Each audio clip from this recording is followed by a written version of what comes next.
Salut et bienvenue sur la chaîne YouTube Paris United. Aujourd'hui, nous recevons, comme on l'avait fait au tout début du championnat, Julien Cazard. Julien Cazard, comment tu vas? Bonjour, mon cher Mousse. Salut Julien, Ça comment va tu vas? Oh là là, pleine forme, là, je suis content, c'est les vacances, tranquille, je vais pouvoir me regarder tout le foot féminin, là, tous les jours. Ah, là, des Cameroun, Azerbaïdjan, des Brésil, Pologne, tu vois, des matchs Ça vraiment commence. qu'on a déjà envie de voir déjà chez les mecs, alors chez les meufs, D'autant plus qu'on connaît ta passion pour le football féminin, Julien. j'adore. Non, Tu en fais régulièrement la promo sur...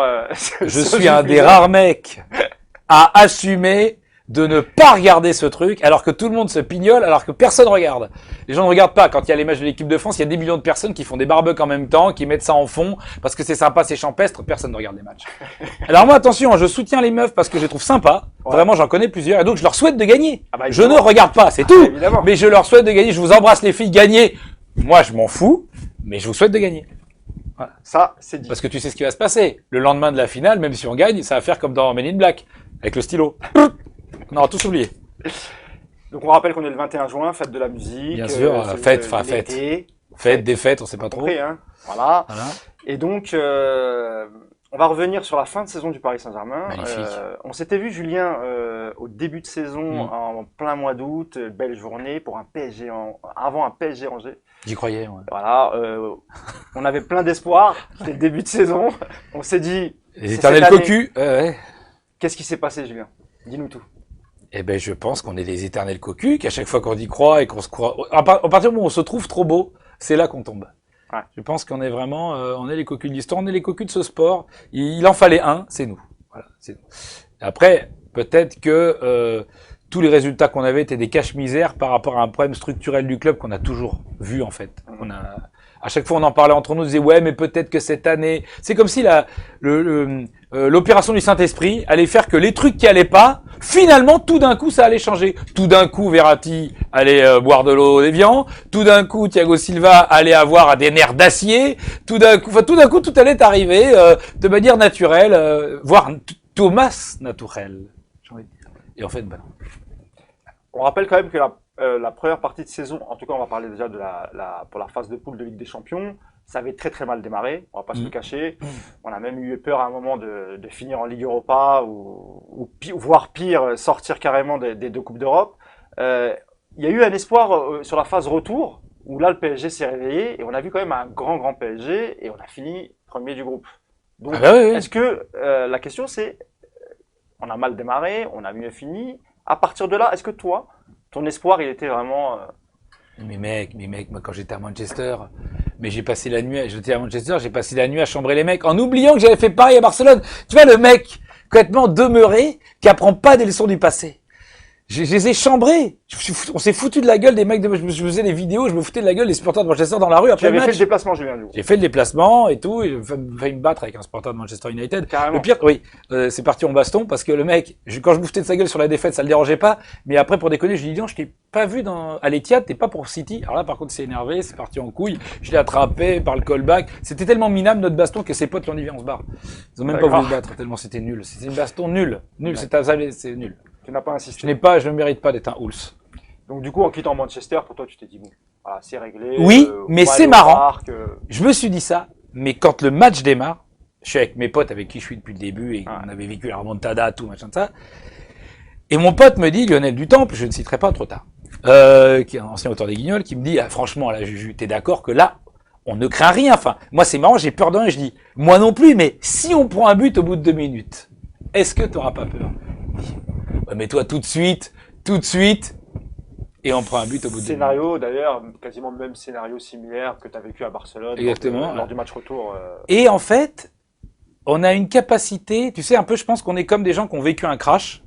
C'est que l'avion, on le prend, tout va bien, et dès qu'il y a une turbulence, bah, on devient hystérique. Je trouve qu'on stresse. Et en fait, moi, ce que j'ai vécu au parc, c'est un moment de panique collective qui a envahi le parc et les joueurs.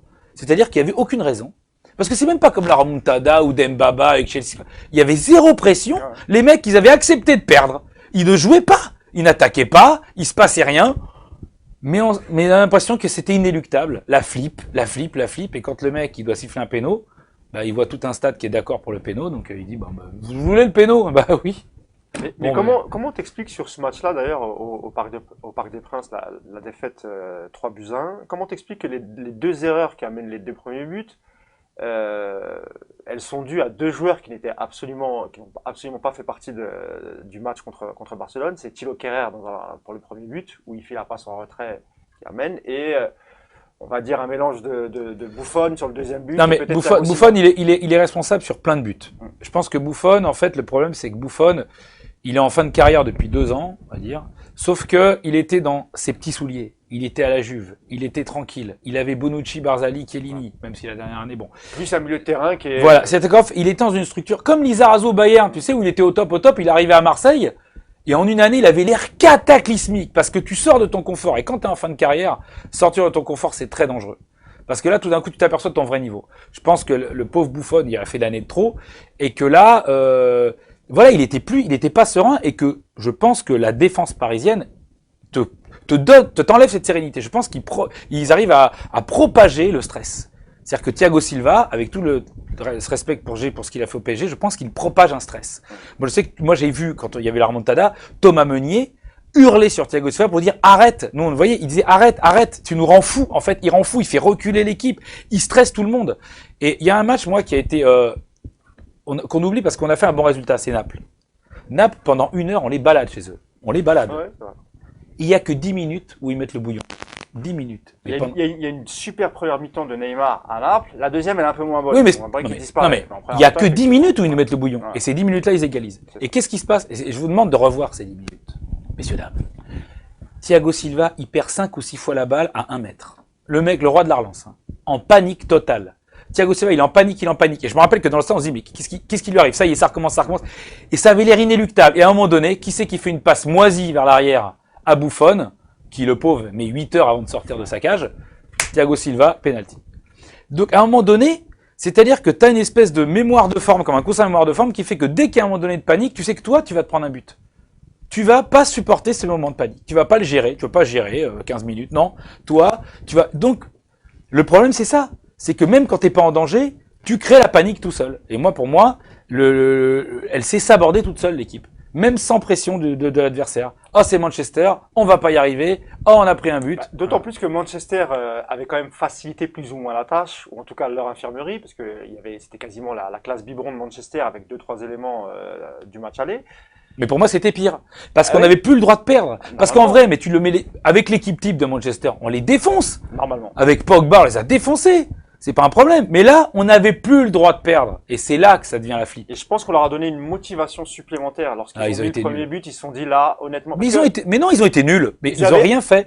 Manchester n'a pas été dangereux, mais quand tu mets le premier but c'était quoi, 2 minutes après le début du match, hein, donc il y a déjà 1-0, il t'en reste 88, les mecs en face à Manchester, eux, ils se rappellent de l'épisode à Barcelone. Oui, mais t'as égalisé.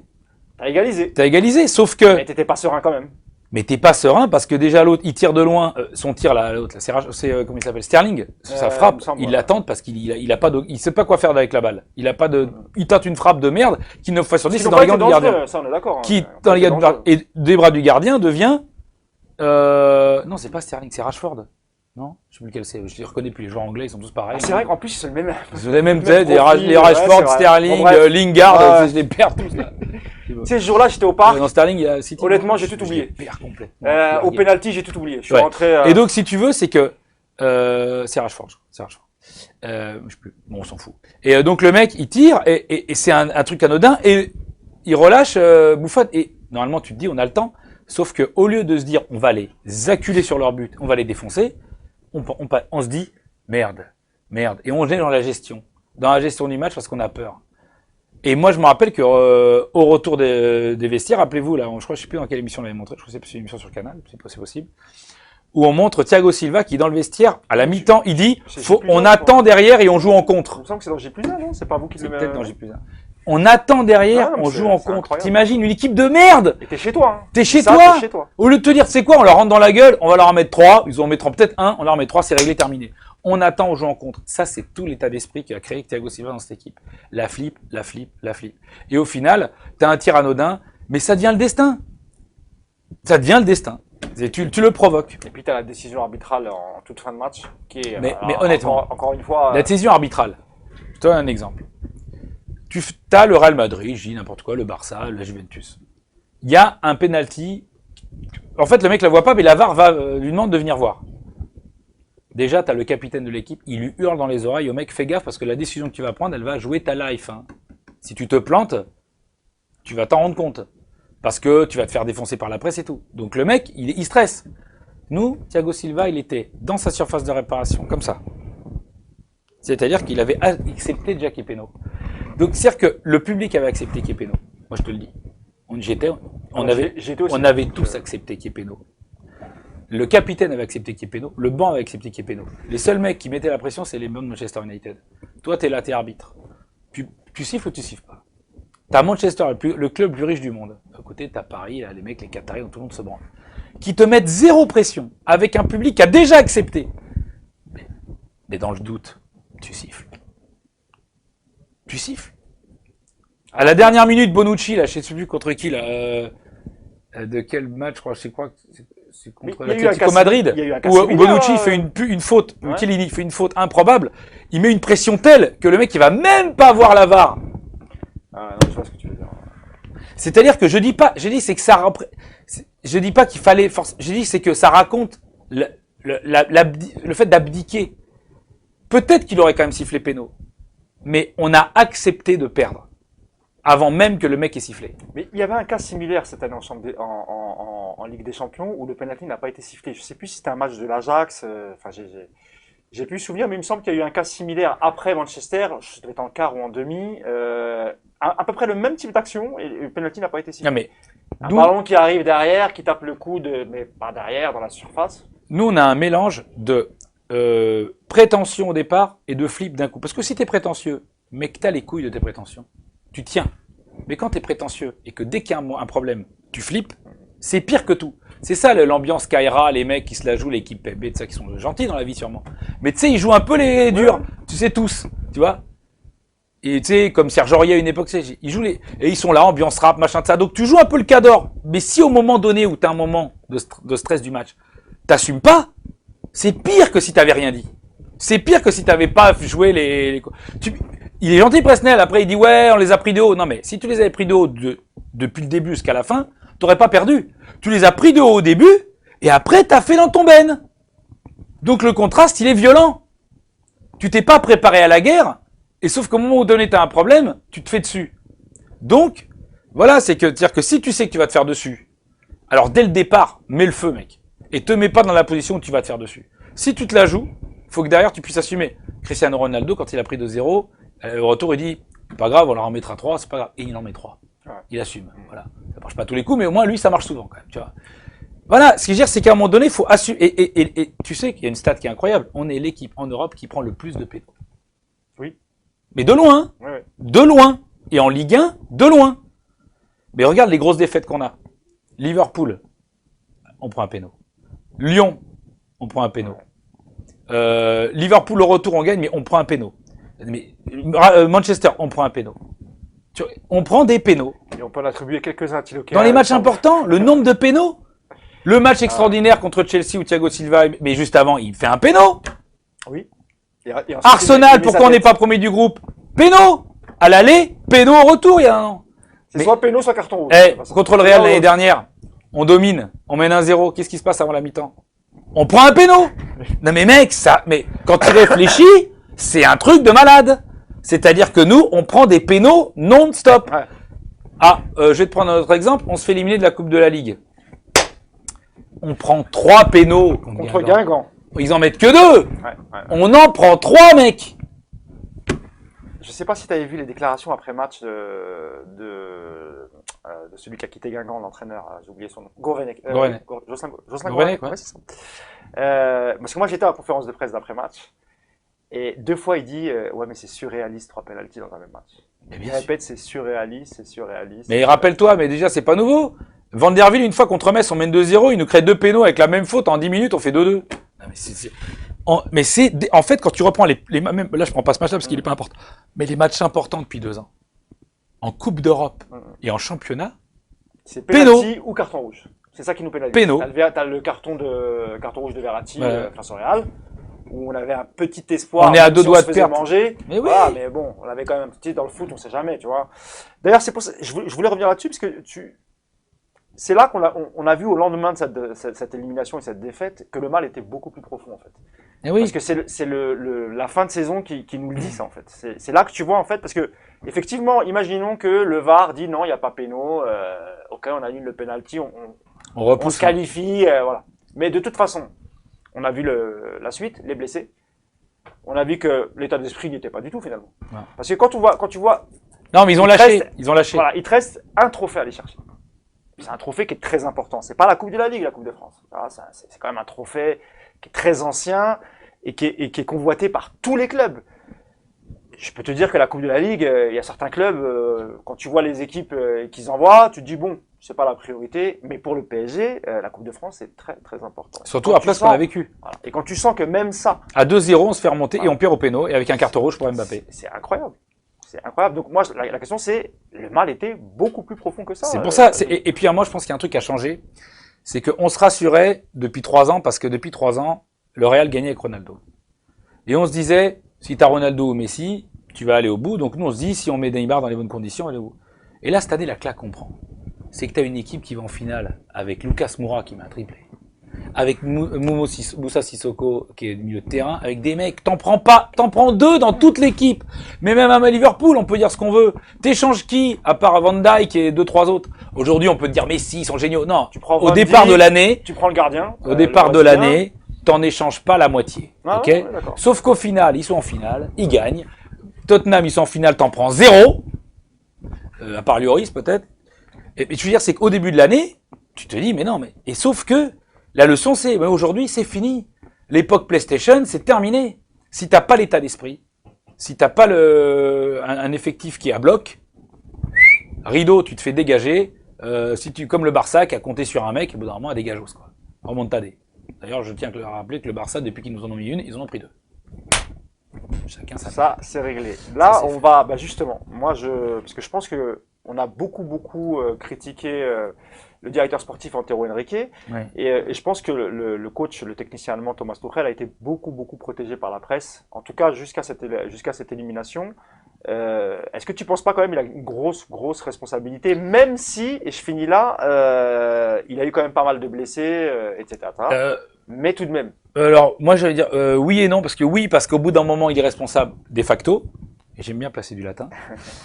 Mais j'ai envie de te dire, il a quand même masqué beaucoup de choses avec ses qualités aussi. C'est-à-dire que il a perdu Neymar, il avait du bordel dans son vestiaire, il avait pas des mecs à tous les postes. Faut pas quand même oublier qu'on est là. On peut dire ouais 500 millions d'euros, mais sauf qu'au final, t'avais 2 mecs qui coûtaient une blinde et t'avais des postes où il y avait même pas de doublure, où il y avait même pas. Quand tout le monde est sur pied, ton milieu de terrain t'as que Verratti. Quand tout le monde est sur pied, t'as que Verratti. Ah ouais. C'est-à-dire que le mec, il veut faire un milieu à 2 ou à 3, voire à 4 des fois, et le mec, il a un joueur. Donc il met, à un moment donné, il met Marquinhos, le Brésil, Alves, ouais. Et Bernat au milieu de terrain. Mais non, mais c'est une bricolage. Il a réussi à battre Manchester, à battre des mecs. Avec ça, tu regardes n'importe quel effectif, que ça soit même Lyon, c'est pas qu'une question de qualité, c'est des postes. C'est comme si tu disais, j'ai Neymar, ça, par contre, j'ai pas de gardien de but, je mets Cavani but. Les mecs, même s'il a coûté 200 millions, Cavani au but, c'est Cavani, c'est pas un gardien. Donc au bout d'un moment, t'as 2 arrières droits, 2 arrières gauche, mais le reste du temps, t'as une défense à 3 derrière, bah t'as 3 défenseurs, puisqu'il y en a un que t'es obligé de mettre au milieu, donc t'as le droit à 0 blessé. Donc en fait, le problème c'est que moi je pense que quand tu veux un groupe, pour qu'il aille loin, il a besoin de pression. Soit dans son championnat, dans sa compétition, soit à l'intérieur du groupe. Là, nous, on avait tout faux. Parce qu'on a fait une équipe de PlayStation. En fait, que je voulais l'entendre. C'est pas forcément sur les mais choix c'est pas tactiques. le problème de Tourelle. Parce que Tourelle, il peut pas mettre la pression sur Cavani, tu sais quoi. Cavani, le mec qui peut le remplacer, c'est Choupo-Moting. 0 pression. La concurrence de Di Maria, c'est qui? C'est Nkunku. La concurrence de Diaby. Diaby. Non, mais c'est pas de la concurrence. Quand t'es un joueur, c'est pas de la concurrence. Non, je suis d'accord. Le seul mec qui a eu de la concurrence, c'est Kurzawa. Et comme par hasard, c'est la réussite de l'année. Moi, tu vois, pour moi, il fallait des Neymar et des Bernat. Et pas des Neymar et des Diaby et des Nkunku. Ça doit être en plus. Tu regardes dans les clubs anglais, là. Ils ont 40 joueurs, les mecs. Ouais. Et les jeunes du centre de formation, c'est le 30e. C'est pas le 18e ou le 14e. Nous, c'était le 15. Tu sais quoi, ça m'a fait penser, je sais pas si je t'en avais parlé. Le Real, à une époque, ils ont fait la pire connerie de leur vie. Quand ils avaient les Galactiques, ils ont dit on va faire les Zidanais et Pavones. Tu te pas de ça? C'est Florentino Pérez, il avait dit ça, les plus vieux cons s'en rappelleront. Il a viré Makelele, il a viré tous les mecs qui étaient entre guillemets des joueurs des Bernates, tu vois. Les Matuidi, tout ça. Il a dit Makelele, tout ça dégage, on va mettre centre de formation comme Pavone, qui était un jeune, Francesco Pavone, je crois, et les Zidane. Il avait dit Zidanais et Pavones. Eh ben mec, 6 années d'affilée sans passer les 8e de Ligue des Champions. Les Galactiques. Hein. On oublie ça. Ah non, c'est vrai, tu as raison. 6 années d'affilée sans passer les 8e avec Figo, Zidane, Ronaldo, Beckham, éliminé par une fois Monaco, une fois Lyon, une fois... Ils se sont fait taper. Donc on peut faire le parallèle avec le... Et le mec, et Mourinho, il est arrivé. Il a dit, bon, c'est terminé, il a fait venir Pep, il a mis des couilles, il a mis des pouvoirs à Sergio Ramos. Il a dit, maintenant, on va leur rentrer dans la gueule, et on aura aussi des stars qui vont marquer les buts. Et il est allé en demi-finale 2 années d'affilée. Alors après, ça s'est mal terminé, mais il a compris que le foot, c'est pas une équipe de danseuses avec des mecs derrière qui sont des petits jeunes qui attendent leur tour. Parce que ça marche pas. Si tu mets pas la pression. Nous, la pression, elle est pas mise par le championnat. Donc les mecs, c'est pour ça que Tourelle, au début, il était strict. Et puis au bout d'un moment, les mecs, ils marchaient sur l'eau. En championnat, ils avaient 20 points d'avance. Et ben, qui s'est passé les entraînements du matin, c'est devenu l'entraînement de l'après-midi. C'est là que je voulais en venir, mais moi je trouve qu'il n'a pas été si strict que ça, et même au tout début de championnat. Parce que tu connais bien Paulo Breitner. Ouais. Qui a écrit un bouquin sur pas l'ancien joueur, hein. qui a écrit un bouquin, qui était intervenant chez RMC. On l'a reçu nous aussi pour une interview, et il nous expliquait qu'en Allemagne, que ce soit les médias et même les gens des clubs, etc., ils étaient surpris par l'attitude de Tuchel. Déjà dans son attitude lors des conférences de presse, il est très sympa, très souriant. Ce qui apparemment n'était pas forcément le cas en Allemagne, ce qui n'est pas effectivement, ce qui n'est pas du tout dans la vie. Et moi, je voulais ton sentiment sur justement, on attendait un Thomas Tuchel, on attendait celui de Dortmund, bon, qui manageait essentiellement des équipes très jeunes. Oui, mais il était manager. Il était manager. Manager, non, il y avait quand même le directeur sportif, il y avait Zorc, et ça s'est mal fini d'ailleurs avec lui. On en reparlera tout à l'heure de la relation avec Antero Henrique. Mais on attendait quelqu'un de strict. Là, on parle souvent de la rigueur allemande. Et effectivement, tu parles des entraînements du matin. Lorsque les joueurs sont venus le voir en lui disant, ouais, coach, les entraînements à 9h, c'est un peu fatigant. Pourquoi c'est fatigant?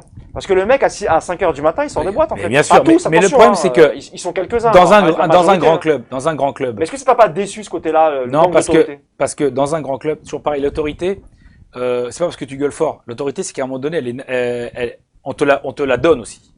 C'est-à-dire que quand tu arrives dans un club comme Dortmund, t'as pas Neymar, hein, t'as pas Mbappé, évidemment. T'as pas des mecs qui ont tout gagné et qui te regardent, ou qui croient avoir tout gagné en tout cas, et qui te regardent en faisant ouais, et donc, tu vois, t'es qui en fait de grand? T'as les pleins pouvoirs, et le mec ne peut pas appeler son président pour dire je comprends pas là, il me demande d'arriver à 9h, moi je suis crevé. Avec un président qui fait ouais, t'inquiète pas, je comprends et tout machin.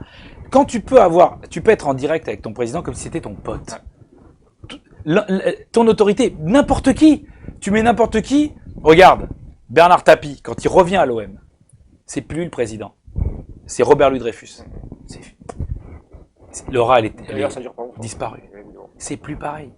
Parce qu'à un moment donné, Dreyfus, il aimait pas Tapie. En fait, tu vois, il s'est un peu foutu de sa gueule, un peu quelque part à Tapie en le menant, il l'a envoyé au casse-pipe. Pour dire, ah, vous le voulez Tapie, tiens, je vous le donne. Hop, il se crame, bon, c'est bon, vous allez être content. Bon. Il était malin. Mais sauf que si toi, ton président, quand tu l'appelles, il dit pas, attends, excuse-moi, mais c'est pas moi qu'il faut voir ça, c'est avec Thomas Tuchel, c'est lui le patron. Et là, t'es baisé. Et Thomas Tuchel, il a plein de pouvoir, sauf que Thomas Tuchel, il a très vite compris un truc. C'est qu'il n'aurait jamais d'autorité sur les joueurs du PSG, parce que les joueurs du PSG, on les a habitués à être les stars au-dessus du club. Depuis que Leonardo est parti, il n'y a pas un mec qui a fait comprendre aux joueurs que le club est au-dessus. Et moi, ce que je trouve intéressant dans ce qui s'est passé avec Liverpool-Tottenham, ça peut donner des billes à Leonardo. Parce que Leonardo, il peut dire, regardez les gars, il y a 2 équipes qui étaient en finale, il n'y avait ni Neymar, ni Ronaldo, ni Mbappé. On peut même d'ailleurs parler de la Roma la saison dernière qui arrive dans le time. Avec des Rossi, des mecs improbables qui éclatent le Barça en remontada. Donc si tu veux, au bout d'un moment, tu dis les gars, nous c'est bien si vous êtes là, on est content. Mais en vrai, si vous faites pas le taf au max, on préfère avoir d'autres mecs, même des pas stars.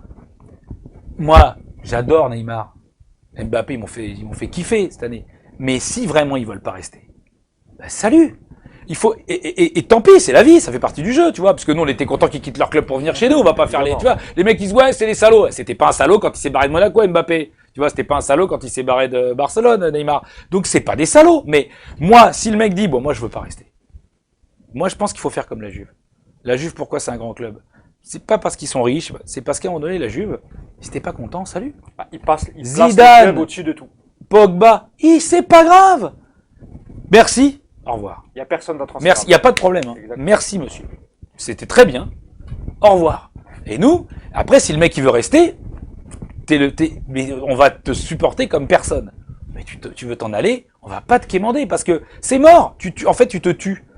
En fait, c'est plus. Tu vois, c'est comme aujourd'hui, les gens qui disent ouais, Rabiot, on a une opportunité. On s'en fout. On perd 50 millions d'euros. C'est pas grave. Aujourd'hui, si tu veux te faire respecter, même si tu as été en tort dans l'affaire Rabiot, même si tout est partagé, aujourd'hui, ce que c'est devenu l'affaire Rabiot, tu ne peux pas faire re-signer Rabiot. Sinon, ça sert à rien. Parce que c'est pas non plus, c'est pas Ronaldinho, tu vois. Non, bien sûr. Bien sûr. Donc, si tu fais re-signer Rabiot aujourd'hui, tu discrédites tout. Tu recommences l'affaire Aurier, tu recommences tout. Voilà. Donc, moi, je pense qu'il faut revenir à de la structure. Et même, tu leur rendras service à Neymar et Mbappé. Parce que Neymar et Mbappé, ils n'ont jamais été aussi forts que quand ils étaient entourés d'une structure. Avec Deschamps pour Mbappé et Neymar quand il était au Barça.